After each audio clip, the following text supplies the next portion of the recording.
I don't need anything that fancy. Just t-shirt and jeans. I travel light.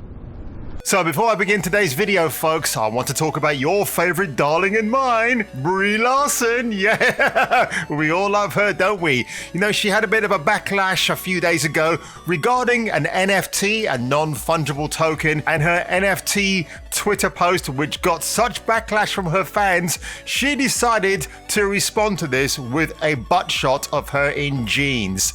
No. Honestly, taking a closer inspection of her butt with my magnifying glass didn't make the slightest ounce of difference.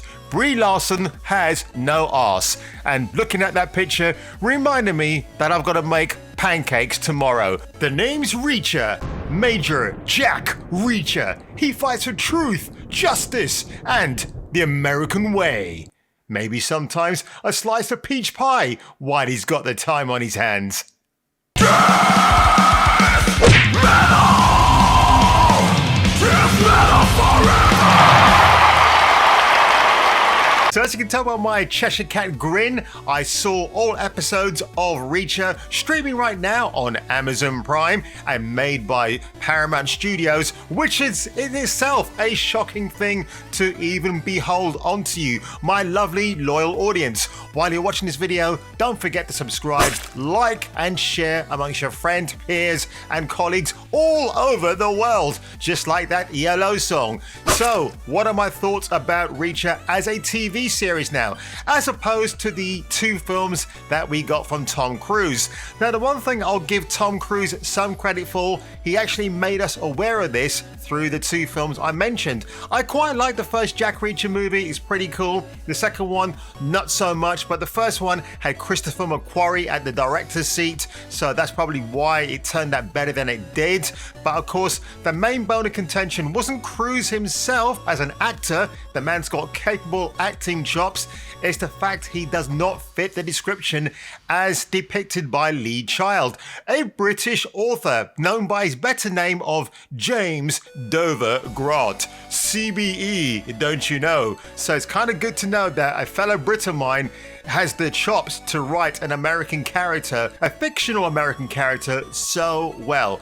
So the thing with Tom Cruise's portrayal, he's 5'7" in real life, Reacher is 6'5", but the actor who fills those big shoes is none other than Alan Ritchson. He's 6'2", but weighs 235 pounds. So would you argue with this man in an alleyway? I pretty much doubt you would. So, besides Alan Ritchson, who I think is terrific, and I'll talk more about him towards the end of this video, we've got a great supporting cast, namely Malcolm Goodwin. Now you know who he is. He played Clive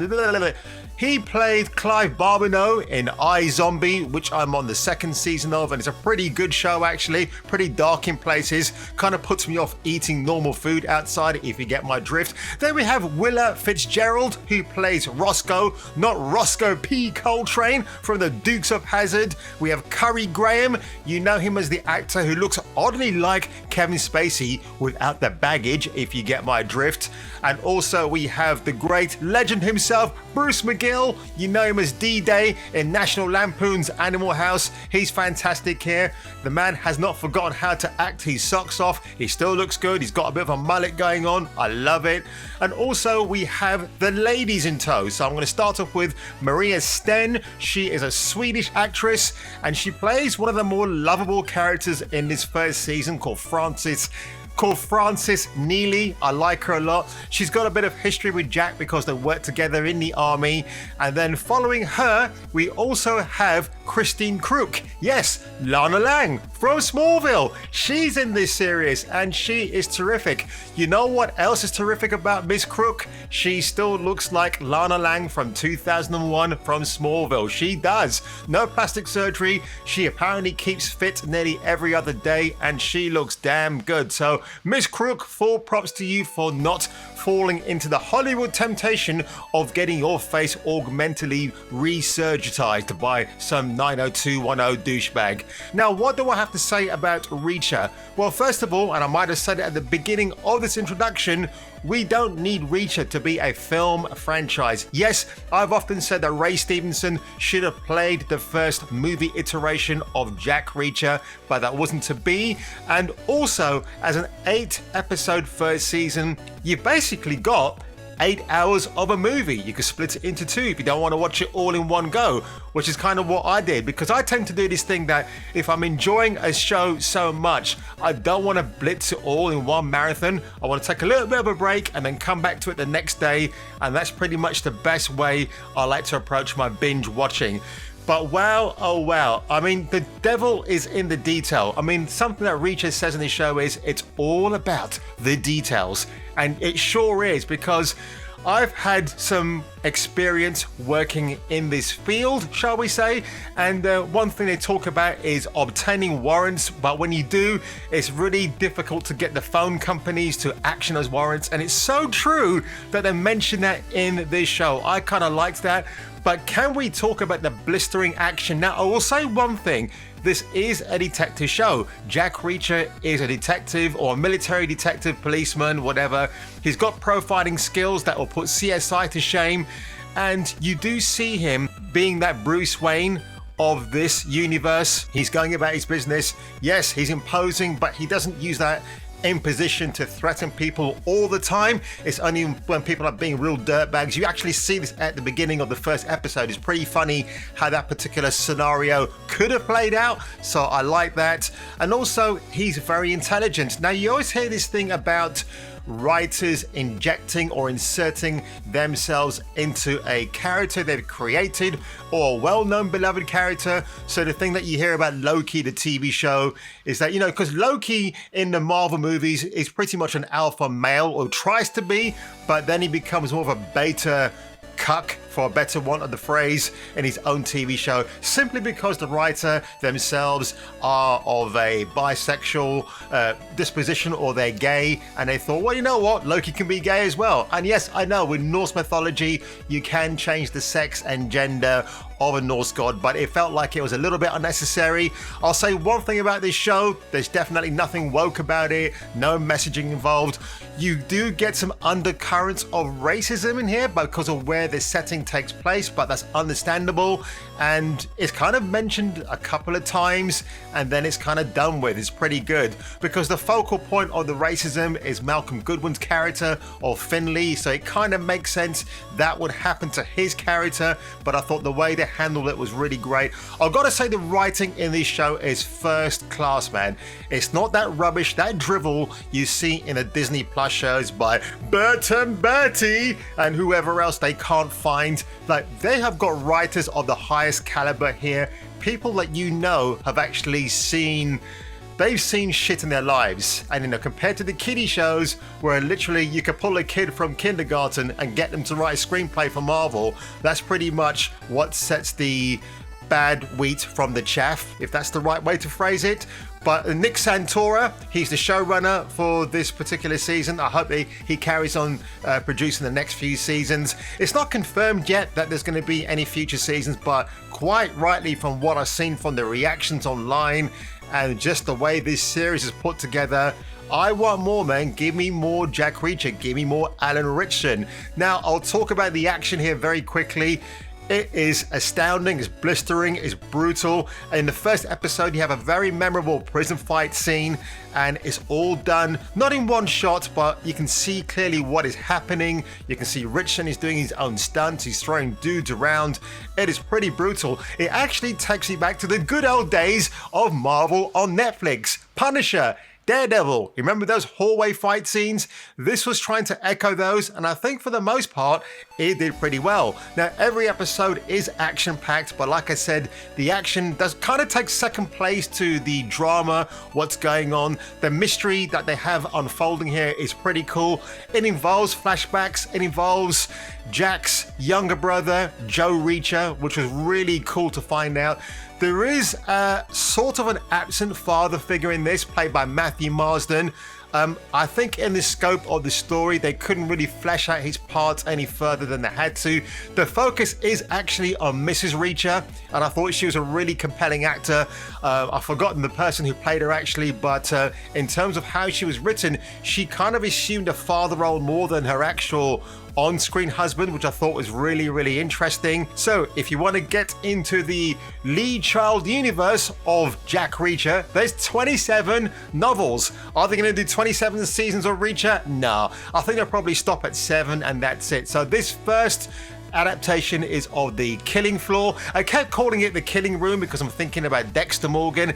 Now, you remember at the beginning of this video, I said I'll discuss more about Alan Ritchson. Now, before I get into that, he is a curious smorgasbord of some of my favorite actors: Jared Padalecki, Patrick Swayze, Craig Fairbrass, and even more astoundingly, Lee Majors.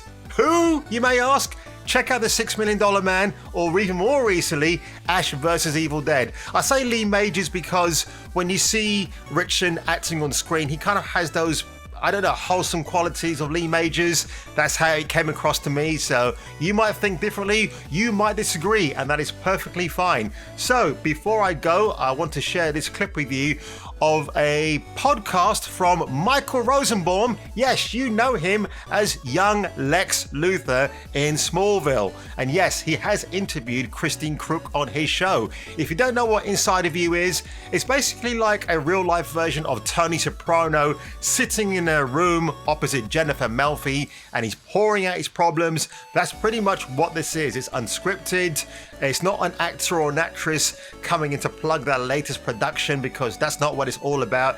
It is about pure, unfiltered, raw emotion. And I'm glad I did not shoot this video because I had no idea Ritchson was going to be a guest on this show. Now, the thing with Ritchson, he knows Michael Rosenbaum. They worked together on Smallville. Ritchson has played a few people in the DC universe. He was Hawkman recently in Titans, but back in the Smallville days, he was also Aquaman. So I never knew that. Also, somebody mentioned to me that I should watch Blue Mountain State because Ritchson gets to show off his comedic chops as an American football player. So I'll definitely try and get hold of that series and watch that when I can. But I want you to watch this video because it was pretty, let's just say this, I was pretty shocked about what he's about to say here. So let's just go for it. And take time to find our purpose. And sometimes that means a big shift, sometimes a little shift. For me, it still sort of fit my understanding of the world, but I needed to make a choice about who I wanted to be and what that, the consequences of that would be in my outward life, and I didn't know that at the time. I couldn't speak to that at the time, but I went up in my attic. I had a big house with, second story that I turned into movie sets. Right. And I went up in this movie set that I'd shot in. It was still such a weird thing to think about. But, and I don't know why I went up there. I just felt like the only place to do this, the best place to do this. I don't know. And I strung a green extension cord around some rafters in my set, that's like, there's no roof, it's fly walls and stuff. And I hung myself. And you hung yourself? Yeah. Yeah. And it's still hard to think about the fact that like I would do something like that to myself, especially with kids. But I now understand what it's like when people are like, I don't understand why they would kill themselves. And I'm like, I can tell you from experience, they thought they were giving the world a gift. Yeah, that's really interesting Ritchson said that, because I was sat there thinking, but why would you want to do that? You've got money, you've got a wife, you've got 3 kids. And it was diagnosed after this, he's got bipolar. So that kind of makes it clear. I was really shocked to hear it. Michael Rosenbaum clearly wasn't expecting him to say that. And, that's why I love this podcast, Inside of You, because it addresses mental illness in many different ways. So yes, while I do have an issue with certain actors who are just platforming for the sake of it and virtue signaling completely stupid, asinine takes on social media, when you get people like Alan Ritchson sitting down in front of an actor whose only companion in his life is his dog, he hasn't got anybody else in his life, it's compelling viewing. So I urge you to go and watch this, folks. And again, the Inside of You podcast is fantastic. The amount of guests that Rosenbaum has had over the years, it's incredible. So, you know, when I saw this, it makes me appreciate Alan Ritchson and anybody else in his position even more. So, you know what? If you haven't seen Reacher, if you're thinking about watching it, take my recommendation. It's worth the watch. If they decide somewhere down the line to release it as a Blu-ray box set or maybe one season at a time, I'll definitely go and purchase those. But you can also help the viewing figures by spamming the views for Reacher. I'm definitely going to watch it again, maybe not next week, but the week after. But I cannot recommend this show enough. So folks, if you enjoyed today's video, do me a big favor and maybe get my platform even bigger and more prolific than ever. Maybe subscribe, maybe hit the like button. And if I were you, I'd see me on the next video. See, you're in my house, fatso, and you didn't ask permission. So you and your friends can leave now, or they can carry your fat ass out in a bucket.